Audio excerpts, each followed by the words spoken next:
स्वामी समर्थ.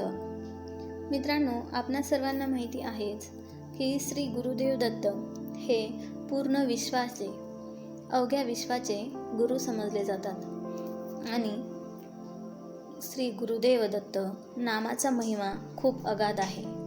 परंतु बऱ्याच जणांना प्रश्न पडत असेल की श्री गुरुदेव दत्त म्हटले की काय होते. जर एक वेळेस नामजप केला श्री गुरुदेव दत्त तर काय होत असेल, याविषयी आज आपण एक कथा पाहणार आहोत. एका गावामध्ये एक श्रीमंत कुटुंब राहत होते. त्यामध्ये नवरा बायको भरपूर दानधर्म करायचे, पण त्यांचा मुलगा काही देवधर्म करत नव्हता. तो लहान होता तेव्हा त्याच्या आईवडिलांना एवढे काही वाटत नव्हते. परंतु जसा जसा मोठा मुलगा झाला तसा तसा घरच्यांची चिंता वाढू लागली. याचे पुढे कसे होईल, हा तर देवाचे काही करत नाही, देवधर्म करत नाही, मग काय करावे, त्यांची काळजी वाढू लागली. अशातच त्यांच्या गावामध्ये एक साधू आला आणि त्यांना हे कुटुंबीय विनंती करतात, साधू महाराज, आमचा मुलगा कधीही देवाचे नाव घेत नाही, तेव्हा आपण कृपा करून एकदा तरी त्याच्या मुखातून श्री गुरुदेव दत्त असे नाम येऊ द्या. साधू महाराज सुद्धा खूप वेळ विचार करतात आणि विचार करून त्यांना सांगतात, मी सांगेल तेव्हा त्याला माझ्याकडे घेऊन या, मी त्याच्याकडून दत्तगुरूंचे नाव वदवून घेईल. ठरल्याप्रमाणे ठरलेल्या दिवशी ते कुटुंबीय त्यांच्या मुलाला घेऊन साधू महाराजांकडे जातात. ज्यावेळेस ते साधू महाराजांकडे घेऊन जातात त्यावेळेस साधू महाराज त्या मुलाला प्रश्न विचारतात, एकदा श्री गुरुदेव दत्त म्हटले तर काय होईल. परंतु तो मुलगा हुशार असतो, तो मुलगा त्यांनाच उलट प्रश्न करतो, एकदा श्री गुरुदेव दत्त म्हटले तर काय होईल. परंतु असे म्हणत असतानाच न कळतपणे त्याच्या तोंडून दत्तगुरूंचे नाव येते आणि हे बघून घरच्यांना सुद्धा खूप आनंद होतो आणि त्या ठिकाणाहून ते निघून जातात.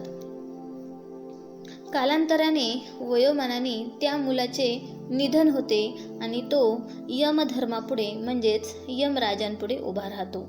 तेव्हा त्यावेळेस तो यमाला म्हणतो, यमराज, आपल्याला जी काही शिक्षा द्यायची असेल ती द्या, पण त्या अगोदर माझ्या प्रश्नाचे उत्तर द्या. यमराज म्हणतात, विचार, काय प्रश्न आहे. त्यावेळेस मुलगा म्हणतो, एकदा श्री गुरुदेव दत्त म्हटले की काय होते.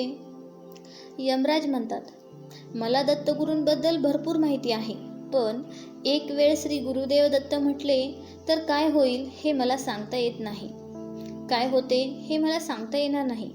यासाठी आपण ब्रह्मदेवांकडे जाऊ, तेच या प्रश्नाचे उत्तर देतील. असे म्हणून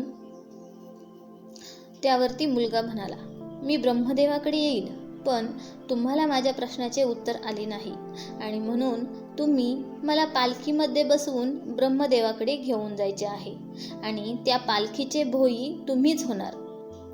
मग यमदेव त्यासाठी तयार होतात. दोघे ब्रह्मदेवाकडे जातात. ब्रह्मदेवाला पण तोच प्रश्न विचारला जातो.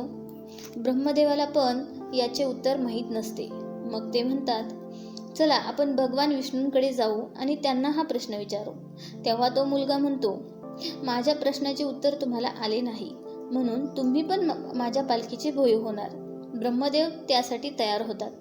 असे तिघे ते भगवान विष्णूकडे जातात आणि भगवान विष्णूंना देखील तोच प्रश्न विचारतात, एकदा श्री गुरुदेव दत्त म्हटले तर काय होते.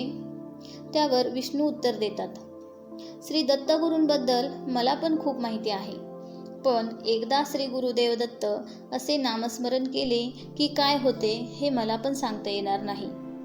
आपण भगवान शिवांकडे जाऊ, शंकरांकडे जाऊ आणि त्यांना हा प्रश्न विचारू, त्यांना नक्की माहिती असेल. आता पालखीचे 2 भोई झालेले असतात. मग मुलगा विष्णूंना म्हणतो, तुम्हाला माझ्या प्रश्नाचे उत्तर आले नाही म्हणून आता तुम्ही पंखा घेऊन मला हवा घालायची आहे. त्यासाठी विष्णू तयार होतात. असे करत ते भगवान शिवाकडे पोहोचतात आणि भगवान शिवांना पण हाच प्रश्न विचारला जातो, पण शिवशंकरांना पण या प्रश्नाचे उत्तर येत नाही. म्हणून ते म्हणतात, आपण हा प्रश्न स्वतः गुरुदेव दत्तांनाच विचारू. असे म्हणून सगळे दत्तगुरूंकडे येतात आणि श्री गुरुदेव दत्तांना पाहून मुलगा पालखीतून खाली उतरतो आणि दत्तगुरूंना प्रश्न विचारतो. गुरुदेव दत्त, एकदा श्री गुरुदेव दत्त म्हटले तर काय होते?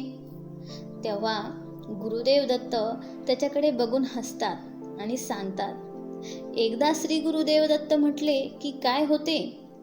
हा प्रश्न घेऊन तू आयुष्यभर बेचैन राहिलास आणि न कळतपणे कितीतरी वेळा माझे नाव घेतले. त्याने काय होते हे तर तुला बघायचे असेल तर बघ.